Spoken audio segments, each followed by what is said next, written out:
দেখছেন power energy drink presents প্রবাস কণ্ঠ প্রাইম নিউজ।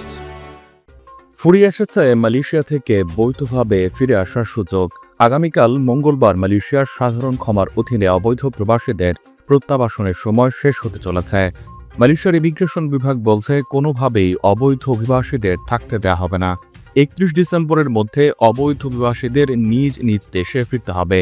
মালয়েশিয়ার এমন দৃঢ় সিদ্ধান্তের মধ্যে অবৈধ প্রবাসীদের ঘরে ফিরে আসতে হচ্ছে।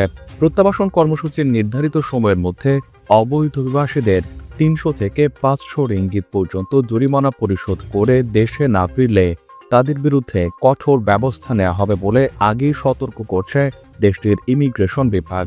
বিচারের মুখোমুখি হওয়া ছাড়া দেয়ালবিহীন এই প্রবাস নামক কারাগার থেকে নামমাত্র জরিমানা দিয়ে এরই মধ্যে মালয়েশিয়া ছেড়েছেন 1,86,107 জন বিদেশি নাগরিক। বিদায়ী বছরের মার্চ থেকে শুরু হওয়া প্রত্যাবাসন কর্মসূচিতে এই পর্যন্ত নাম নিবন্ধন করেছেন 111টি দেশের মোট 2,16,471 জন অবৈধ অভিবাসী। গত 12 ডিসেম্বর পর্যন্ত 4টি দেশ যেখানে সর্বাধিক সংখ্যক প্রত্যাবাসন করা হয়েছে তার মধ্যে রয়েছে ইন্দোনেশিয়া, বাংলাদেশ, মিয়ানমার এবং নেপালের নাগরিকরা। তবে কর্মসূচিতে সর্বশেষ কতজন বাংলাদেশি নিবন্ধন করেছেন বা কতজন দেশে ফিরেছেন তা এই রিপোর্ট লেখা পর্যন্ত নির্দিষ্টভাবে জানা যায়নি। আমরা পাওয়ার জেনারেশন,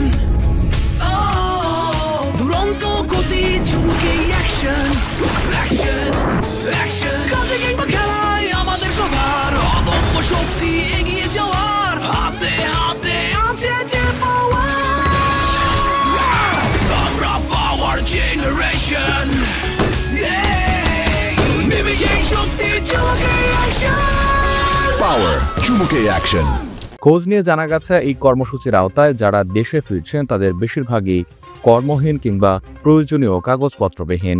অনেকেই সম্প্রতি কলিং ভিসা এসে প্রত্যাশা অনুযায়ী কাজ না পেয়ে প্রতারণার শিকার হয়ে ফিরে যাচ্ছেন দেশে।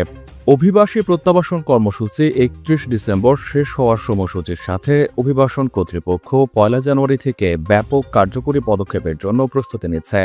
নতুন বছর থেকে সারা দেশে কার্যক্রম বাড়াবো বলেছেন কুয়ালালামপুর ইমিগ্রেশনের পরিচালক ওয়ান মোহাম্মদ সাউফি ওয়ান ইউসুফ। যাদের বৈধ নথি থাকবে না তারা মামলা, জরিমানা বা কারাদণ্ড সহ সম্পূর্ণ আইনি পদক্ষেপের মুখোমুখি হবে। কর্তৃপক্ষ শুধুমাত্র অনথিভুক্ত অভিবাসীদের টার্গেট করছে না, নিয়োগকর্তা এবং মালিক যারা তাদের সুরক্ষা প্রদান করে তাদের ব্যাপারেও যথাযথ ব্যবস্থা নেওয়া হবে। অভিবাসন বিভাগ 3টি গ্রুপের উপর ফোকাস করে, যারা অনথিভুক্ত অভিবাসী, নিয়োগকর্তা এবং যারা সুরক্ষা প্রদান করে। সাউফি বলেন, আমাদের লক্ষ্য হলো একটি ইকোসিস্টেম তৈরি করা যা অবৈধ অভিবাসনের জন্য উপযোগী নয়। সম্প্রতি দেশটির অভিবাসন মহাপরিচালক দাদুক জাকারিয়া সাবান বলেছেন, বিভিন্ন বিদেশি দূতাবাস থেকে কর্মসূচির মেয়াদ বাড়াতে অনুরোধ করা হচ্ছে।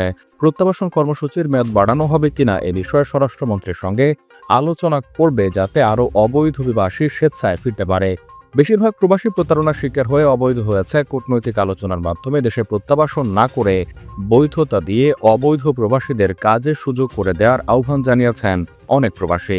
এ বিষয়ে মালয়েশিয়ার সংশ্লিষ্টদের সঙ্গে আলোচনা অব্যাহত রেখেছে বলে জানিয়েছে কুয়ালালামপুরের বাংলাদেশ হাই কমিশন। প্রবাস কণ্ঠ নিউজ ডেস্ক।